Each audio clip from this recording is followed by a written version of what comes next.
The Colts absolutely love to bet on athletic traits in the NFL draft, and as a result, RAS scores have become a pretty accurate gauge for Colts fans to identify which players fit throughout the draft. Well, we've got the guy who invented RAS with us here today, so let's get to it.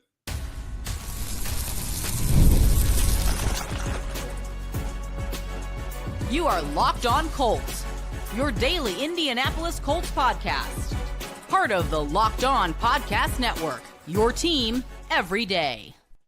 All right. Thanks for tuning in and making us your first listen of the day. This is your daily podcast covering your Indianapolis Colts, part of the Locked On Podcast Network, your team every day.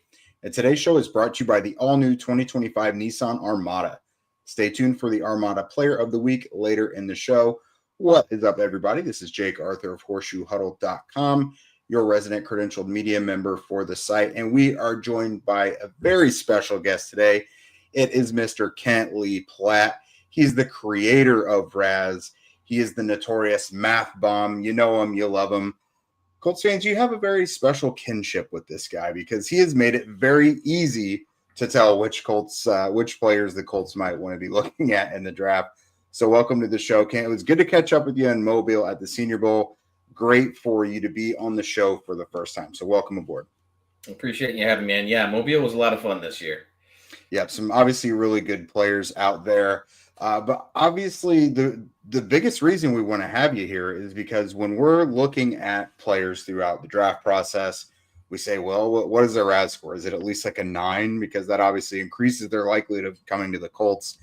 I believe I've heard, over the years, the Colts, especially over the last probably 4 or 5 years, have become one of the most the teams that really we don't want to say directly rely on RAS, but there seems to be a pretty good relationship there between the players they pick and having really, really high scores. So what have you noticed about the Colts and just these players that they seem to take year after year? They've kind of only recently seem to be bending a little bit to take guys who maybe aren't the super freaks, but in general, most of the guys they take seem to have pretty high scores.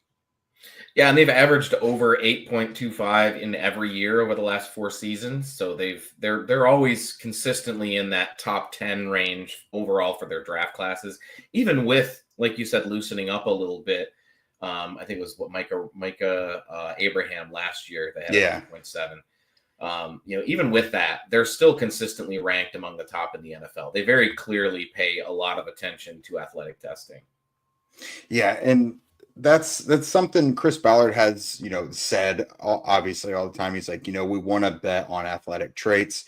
It seems like the athleticism is something they almost never want to bend on, but they are willing to, go with the smaller guys because it's not always just about like how high you jump and everything like that. Like obviously how well you move at the size you are, it plays a big part into it as well. So I have seen you kind of online explaining some things in detail as for like, okay, well, this nose tackle, for instance, if he does this in pre-draft process, then it obviously it looks better than what this score actually is. So have there been any like nuances that you've had to kind of explain a little more recently? Yeah, the nose tackle is a big one, and we've been talking about adding out different position groups for the last couple of seasons and haven't really been able to do it. There's a lot of work, like upfront work that I have to do that. We have the structure built out now, and we at least have a working prototype of that position online now to kind of show how it's a little bit different when you're looking at those big guys. They don't test the same way as the pass rushing interior guys do. Mm-hmm. Pass rushing interior guys, you want them to be explosive. You want them to have that fast first step. You want them to be faster because they have to chase guys down the field. You want them to have that quickness. That's most of the testing metrics. But nose tackles, you want them to be big, and you don't really care about the height so much as the weights. You really want them to have a heavy weight. You want them to have a good bench press if they do the bench. And it is beneficial to have a good broad and a 10-yard split, but not required. That's only 4 of 10 metrics. So even if they score well in all 4 of those, there's 6 other metrics that they're probably going to test pretty badly in, at least in general. So nose tackles don't generally test very highly when they're compared against all defensive tackles. We've seen that a little bit, even with the prototype position that we have on the site. We've seen that change quite a bit. We're seeing all those scores go up now that we're just looking at nose tackles. So my expectation is once we have that fully built out and we can reliably look at that data set, we'll be able to start looking more consciously at how nose tackles test. When a nose tackle tests with a bad broad or a bad 10-yard split, those tend to be red flags. But having a bad RAS overall, not really a concern. Yeah, and we'll definitely get to that in a bit because there's some guys who have not the greatest scores this year, but they still just feel like really good fits for the Colts despite that. And there's always context to it. Feels like we've had a lot of guys testing while injured this year or just not testing at all. That's kind of seems to be the trend. Is that something you have found to be more difficult though? Because obviously as players take more and more control over the pre-draft process, you're seeing guys work out at the combine a little less, even the pro days a little less. Like Will Johnson just this morning, good example, had his private workout, but did not run the 40, for example, did everything else except for that. Have you found it a little more challenging? And like, do you have to go piecemeal with things? Like, so this guy didn't do this at the combine, so we need to go to his pro day and plug in the score that way. Like, have you found yourself having to do a little more work that way? No, because I do as little work as possible. I automate everything. Okay. So the whether they work out at the combine or the pro day, that just matters about when we get a score, right? Because we can't get a score until after they get their pro day and we get the official data from it. So that stuff is taken into account, but it's only used if they didn't already have a combine test. On rare occasions, we'll have a guy who tests injured at the combine and then tests healthy at their pro day. We saw that with Joe Hayden, Xavier Woods. We saw that with him, where he tested at the combine. Both those guys tested injured and then tested significantly better when they got to their pro days healthy. But that's not common enough that it really impacts the scores at large, because the scores are looking at things in volume. We've got thousands of players at these positions. So every occasional, this guy tested injured, that doesn't happen long enough or often enough for it to really impact the scores for everybody. But it does add context to that one player. And there's one that we'll talk about here in a minute that specifically came up.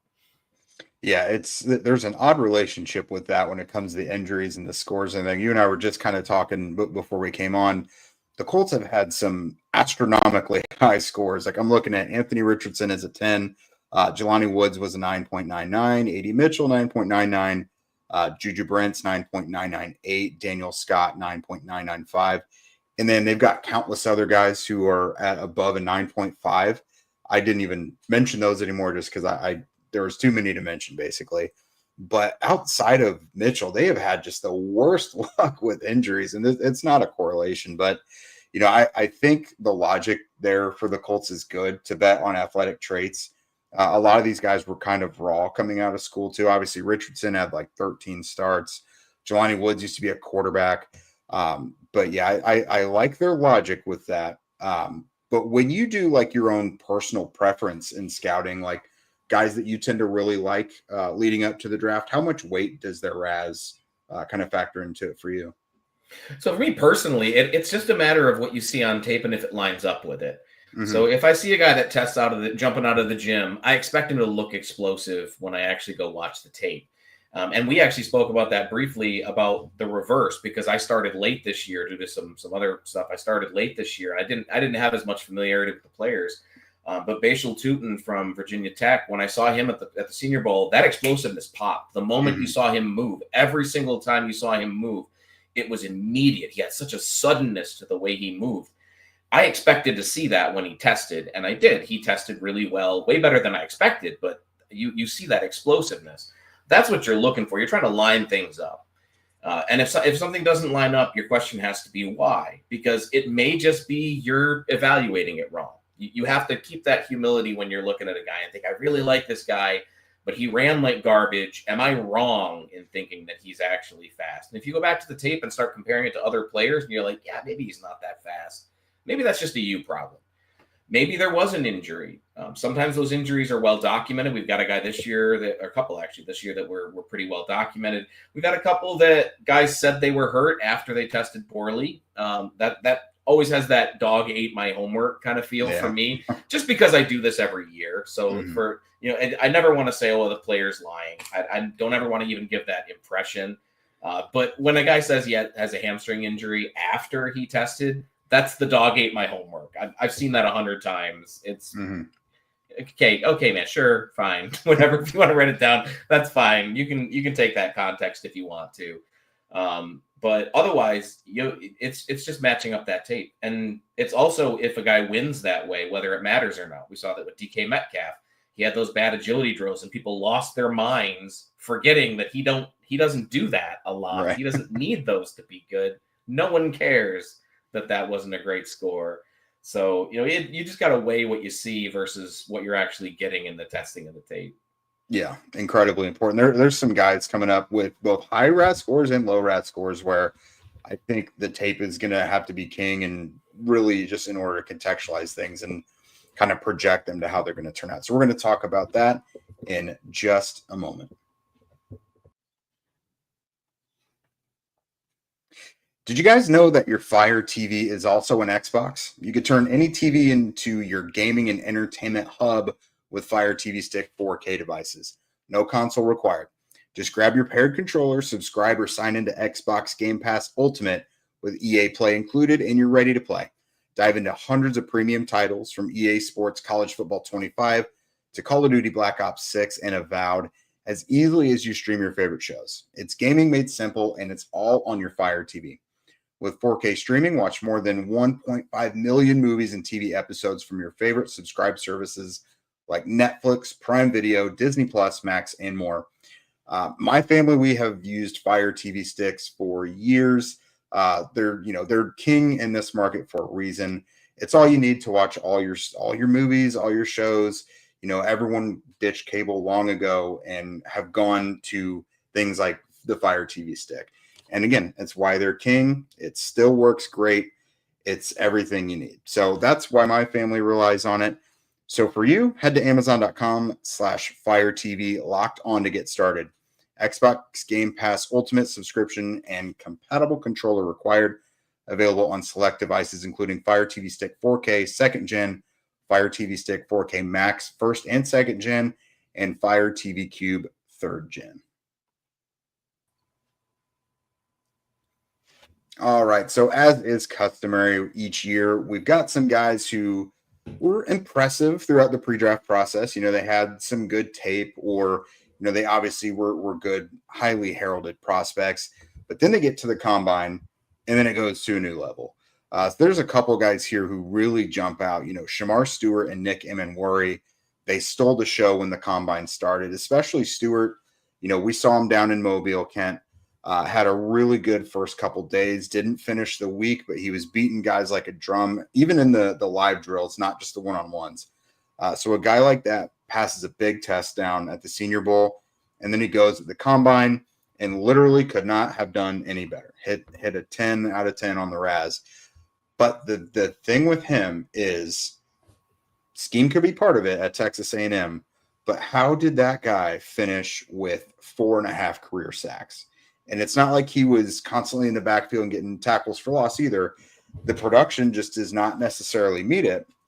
And he is, I think, the classic case of getting eye-opening athletic testing, but then you have to go back to the film because you're like, I see it, but like where does this translate and how realistic is it to really take that next step to the NFL? So when you look at a guy like Stewart, what are you seeing? Because again, there's obviously a lot to like there with the size and explosiveness and everything.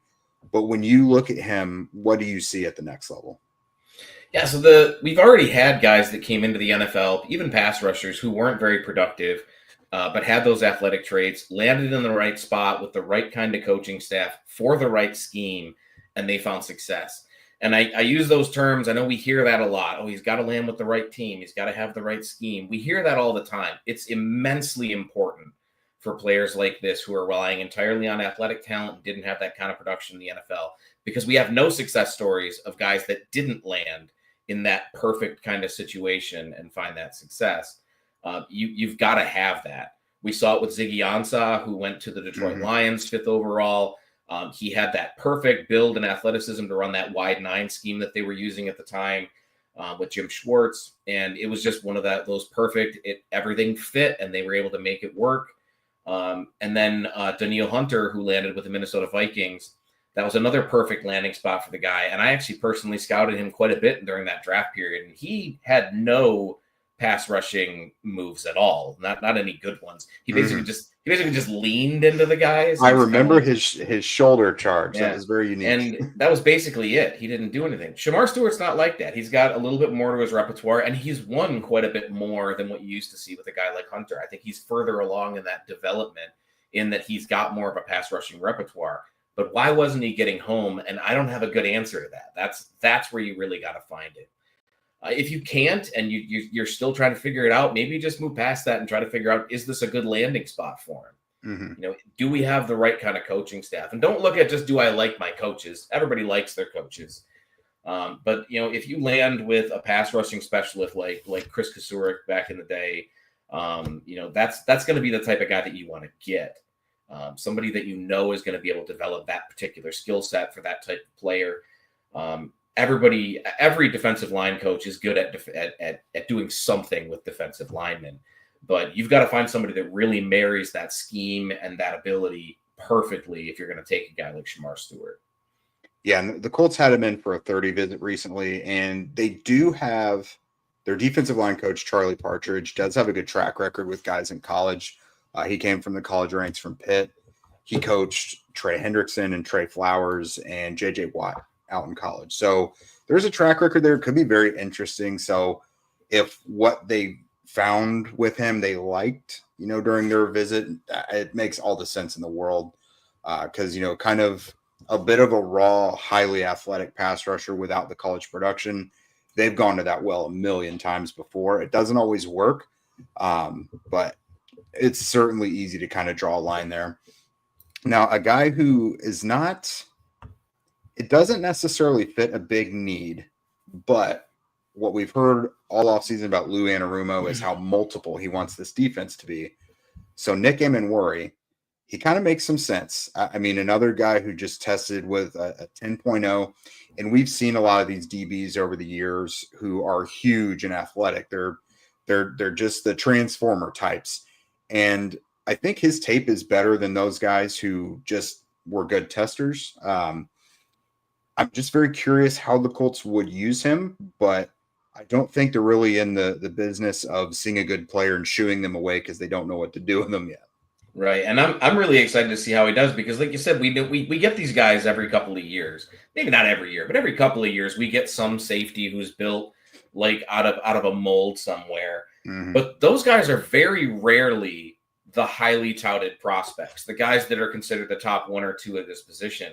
That's not the case here. A lot of people had Nick Emenwari as their second or even first safety. So this is a guy who people already considered extremely talented. And then he tested really well. So I'm very interested to see how that works out, because it is something we've seen before, like this concept we've seen before, but we've never seen that and a highly well thought out prospect from the beginning. Some guys will jump up because of that testing, but I'm very excited to see what we actually get out of him.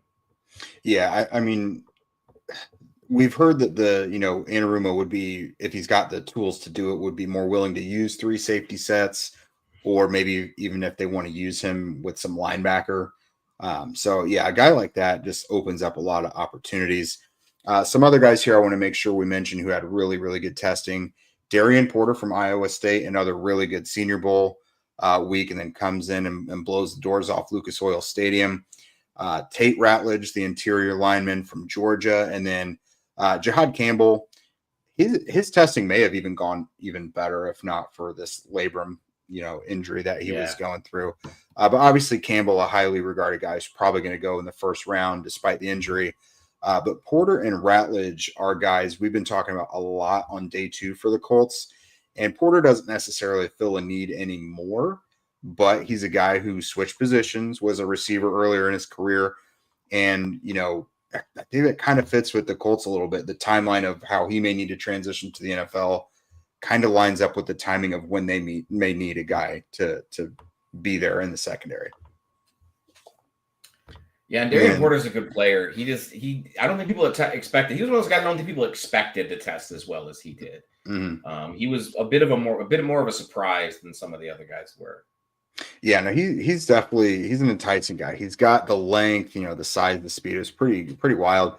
Tate Ratledge, I'm always very intrigued by like the big guys who test really well, the interior offensive linemen. So he's another guy who's kind of had some injury issues as well. But when you look at Tate Ratledge and you see the nasty demeanor that he plays with, like he's very fitting of an SEC aggressive ground game type of guy, but he's got the injuries. Where do you see him go? Like, what might be the best fit for a guy like that? Because I feel like the linemen who always test really well can tend to be more like finesse linemen, if that makes sense. But like he's got a nasty streak to him, and as an athletic guy, I think the sky's kind of the limit for him. If we look at it from a broad perspective, just using history, the Colts, the Eagles, and the Chiefs are the top targets for a guy like that. Most athletic offensive lines in the NFL, the Colts have been either one or two for like 6 years, something like that. Mm-hmm. You guys are always one of the most athletic offensive lines. So it's always going to be a target if you have a guy that comes out that looks like that. Some teams tend to go more athletic on the interior and not so much on the outside. The Packers were like that for a little while, where their tackles were a bit smaller, so they didn't have all the same type of huge athletic traits some of the other guys we've had come out have. They've kind of changed it up a little bit, but they've generally kind of stayed that way on their interior. They like their athletic interior guys. My Detroit Lions, we talked about this before, they don't care so much about injuries as much, and they've been looking to get their offensive line a bit more athletic. And they're also looking for a guard this offseason. So another target that they could end up going to.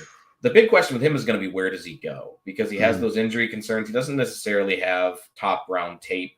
After the combine, a lot of people were slotting him in the second round. Some people were saying he could even go in the first. I don't really see that.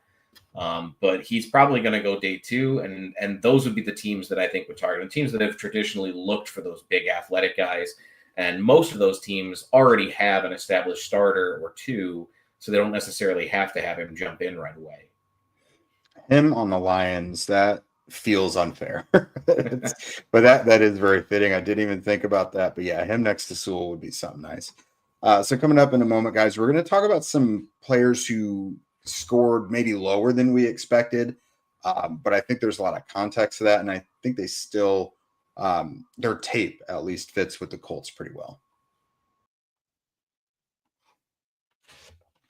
The Armada Player of the Week is brought to you by our friends over at Nissan and the all-new 2025 Nissan Armada. Each week, we're taking a look at our draft prospects to pick one guy that stands apart, the guy we believe showcased the strength and power needed to push the Colts forward as we look ahead to next season. You've heard us talk about Jahad Campbell. You've heard us talk about Tyler Booker. We're staying in the SEC. This week's Armada and clear-cut player of the week is Tate Ratledge, who we just discussed. Ratledge is a player who puts the heavy and heavy duty, and his rugged style of play would be fun to watch on the interior in Indy. When it comes to the Nissan Armada, they say go forth and conquer, and that's exactly what I think Ratledge can do here. It's clear that our player of the week is out here ready to conquer the road ahead with confidence, just like you can in the all-new Nissan Armada or any of their outstanding vehicles. Take the Nissan Armada, Rogue, or Pathfinder and go find your next big adventure. Shop nissanusa.com. All right. So I feel like every year there's some guys that we really, really like, and then we see what their testing scores are, and we kind of grimace a little bit. But, I think teams are not always looking at athletic testing as the chief decider there, and tape is always king. So these guys have really good tape, not the greatest scores, but I think they still could be pretty good fits with the Colts. One guy we talk about on here a lot, Kent, is Tyler Booker from Alabama. So you watch his tape and you probably don't expect him to be like one of those guys that's going to test crazy, but his tape is undeniable. And I think, he's still got to go like top 35, top 40, even despite the athletic testing. But yeah, the 3.68 is not great. No, and I still think he goes in the first round. We haven't had a first round player with a sub 5 RAS since 2019. I think we had 2 of them. But we don't get that very often. I still think he goes in the first round. He's got good enough tape. The question is going to be where. The Colts are not a team that I really would consider jumping on. It would be surprising if they did. I don't think it would be a bad thing. Again, his tape is very good. It would just be a little out of character considering, like I said, they've got one of the most athletic offensive lines in the NFL and have for nearly more than half a decade. So it would just be a little out of character with what they've done on the offensive line. But he has a lot of really good tape. The question for me with him is he is heavy-footed. He tested like he's pretty heavy-footed. If you have a scheme that requires a guy to pull across the line very often, are you going to be able to trust him with being able to do that and get out in front of your speedier running backs? Or are you expecting him to just be a mauler at the line? If you just need a mauler at the line, cool, do that. He's a great player. He'll give you exactly what you need with that. But if you're trying to get somebody who's going to be able to make it out into space, crossing the line, and get out in front of your speedy running back, I don't know that he's the guy to do that. So it just becomes what team is going to be looking for him, what type of offensive line is going to be looking for a guy like that. Very talented player, though. Yeah, I think he is someone who, because of what he projects to be, like, it's hard to shoo him away from any offensive line, but he's not exactly the one-for-one replacement for a guy like Will Fries, who could get out and move a little bit. But yeah, he's pretty intriguing nonetheless, and certainly an option, I think, for the Colts if they trade back. Next guy is, now this one I think is probably because of injury, because it makes no sense whatsoever. But Javier Restrepo from Miami, he did say afterwards that he had an injury he was dealing with. He ran really poorly, the 40 there at the pro day. But his tape, I mean, he is a guy that gets open. He knows how to, he senses, the gaps in coverage pretty well. So that, I think that's a really intriguing guy. You just don't see it with smaller receivers like that very often.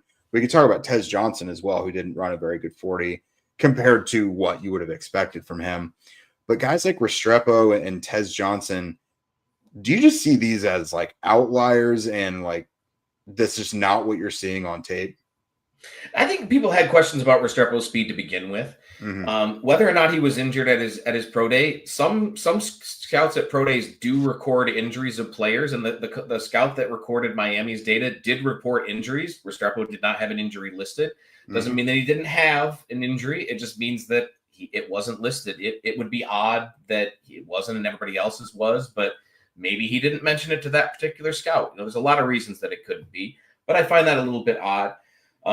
He isn't a fast guy anyway. He doesn't win because of his speed.